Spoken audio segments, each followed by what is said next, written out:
Hi, welcome to session 2.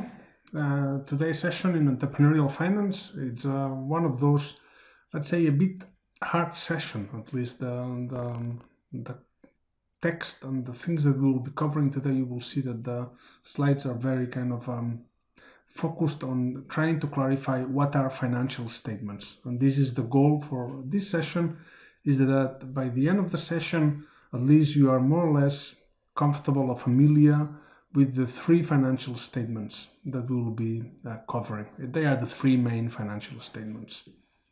First one, the balance sheet. Second one, income statement. Third one, cash flow statement. You could also discuss whether the fourth one is the kind of the report on the stakeholders' equity statement, but we will focus in these three statements that we often see in financial reports and that you might have to prepare for your startup, even sometimes for a project. If you have to do a budget, at least you need to know how those are generated and how are they linked. So first of all, a couple of observations that we have.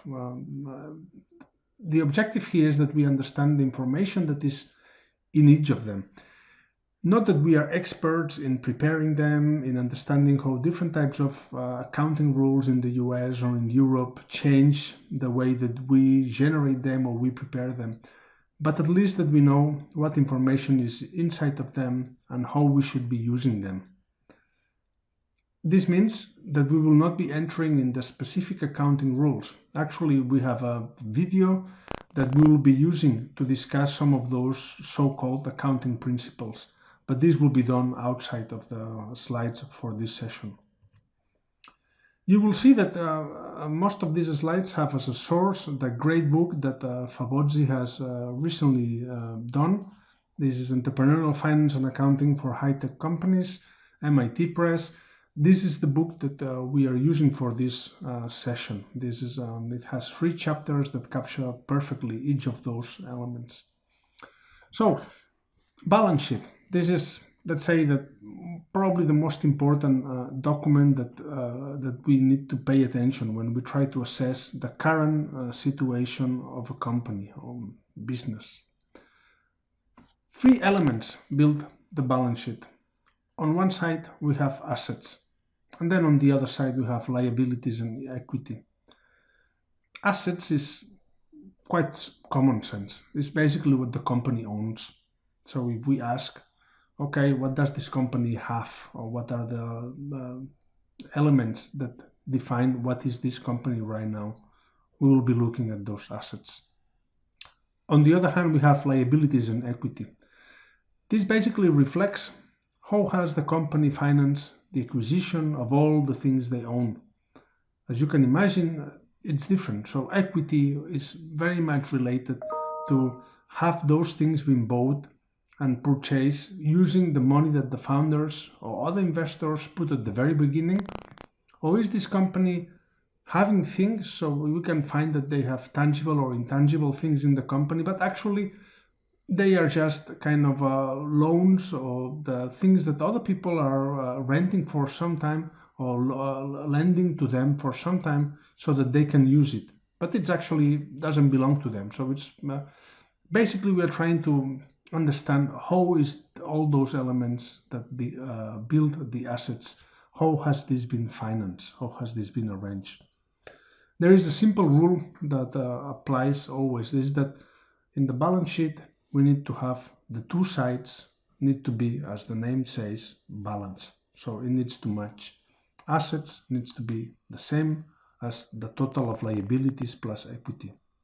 This is a simple rule, but that sometimes as we generate P&Ls or cash flow statements, then sometimes we struggle to see, okay, why doesn't the balance sheet, the 2 sides match? And that means that we are making maybe some mistakes or we didn't actually report properly some of the transactions. So that's the part that I was warning before, that this is a bit dense. I'll try to at least to cover the main concepts. Again, in the books that we have as a reference, have more detailed descriptions. In the past session, you could see in the slides also some reports, example of those reports. And today we will be playing a simulation that you actually will have to look in the real report, so you will be more familiar with the way they are presented. This is more a presentation of the terms than actually a presentation of the statement as it looks like when it's reported. So, assets. What are inside the assets? Basically, two main types, current assets and non-current assets. When we look at current assets, those are things that can be converted into cash within 1 year or within one operating cycle. That's a kind of the trick that we have. What is an operating cycle? Is the time it takes to convert an investment that has been done into inventory to convert it back into cash. Some companies have very fast operating cycles. Just imagine, for example, a supermarket. They can go, they buy, they have inventory, but maybe by the end of the day, they have already sold most of it. Other companies, just imagine maybe a large equipment manufacturer, they might have even a 1 year or even more than 1 year operating cycle. So a current asset can be something that they are aiming to sell and to convert into cash, but their cycle, the sales cycle, takes a long time. You can maybe even think about an airplane manufacturer or a satellite manufacturer. Those guys are maybe probably some of the ones that have longest cycles, operating cycles for the products that they sell. Then also as part of the current assets, we have basically those elements that are cash, accounts receivable, and in inventories. Here, cash, you understand, cash can be cash or equivalents, so things that look like almost like cash. So even just imagine that the company has some short-term investments or that they can actually convert into cash very fast. So we will have them almost like cash.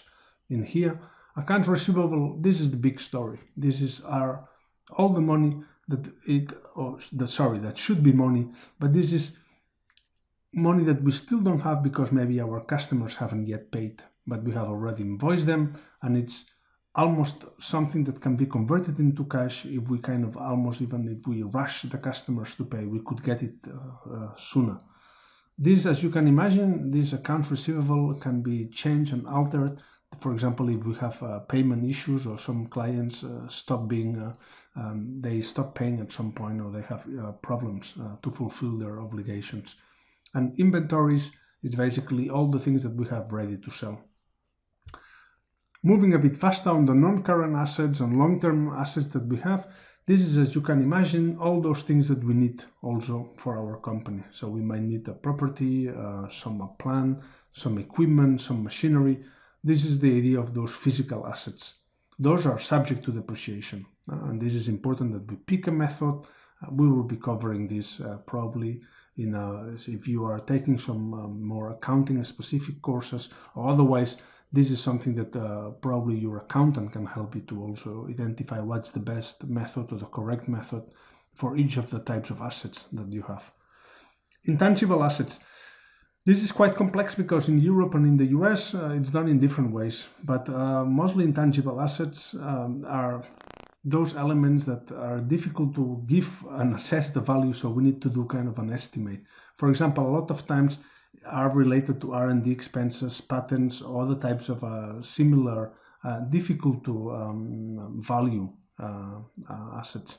Here, for example, in the US, only let's say the application development stage. So once the project has already advanced and it's quite ready to be in the market, it can be capitalized, so it can be an asset. Otherwise, it's always an expense, R&D.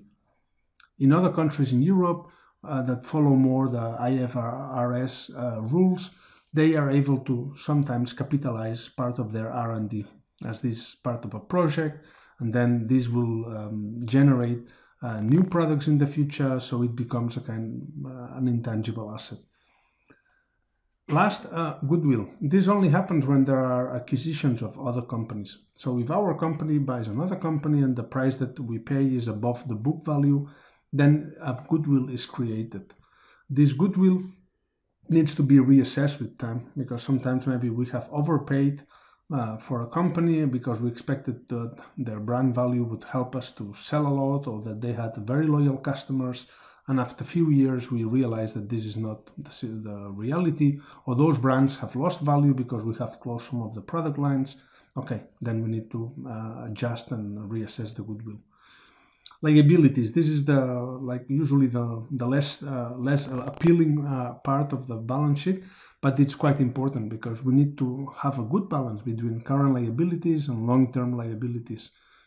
Current liabilities, all the things that we might need to pay within that one cycle or within that year. It means money that we owe to suppliers, maybe expenses that we have already committed and that we should be paying them, but still we haven't paid them out, and maybe other staff costs that we know that we will have to at some point pay at some moment during the year. Maybe they are bonuses, commissions, other things that we might have. Here it's a bit more unusual. What we might also have related elements, like somebody that has given money to us in advance and that we will have to pay them back. This will be a liability because this is helping us to finance our operations. What do we have on long term? As you can imagine, this is the part that is long-term financing for us. So it can be bonds, notes that we have issued, and people that are trusting us that we will be using this to develop our company, and then they expect us to pay them back. It can be also long-term bank debt or stuff like this. There might be also contingent liabilities and commitments. This is we don't get into that. It's not that usual in maybe a startup or early stage company, but this happens very soon afterwards. So it's if you have a claim or if you have problems and you are there is a potential liability there, then we will have to report it also. And last point, but probably also very important for especially a new company, is the stakeholders' equity. It's important that this goes at book value of equity, not market valuation. Then this is what we usually call common stock. Then, yeah, depending if the company gets listed, it gets other names. Let's not focus on that. This approach, the balance sheet, has some limitations. Is first that everything is valued at book value, not at market value. It's difficult to estimate the value, real value of intangible assets, and this creates sometimes discrepancies between the balance sheet and actually how much the business is worth. But this we will talk when we discuss valuation.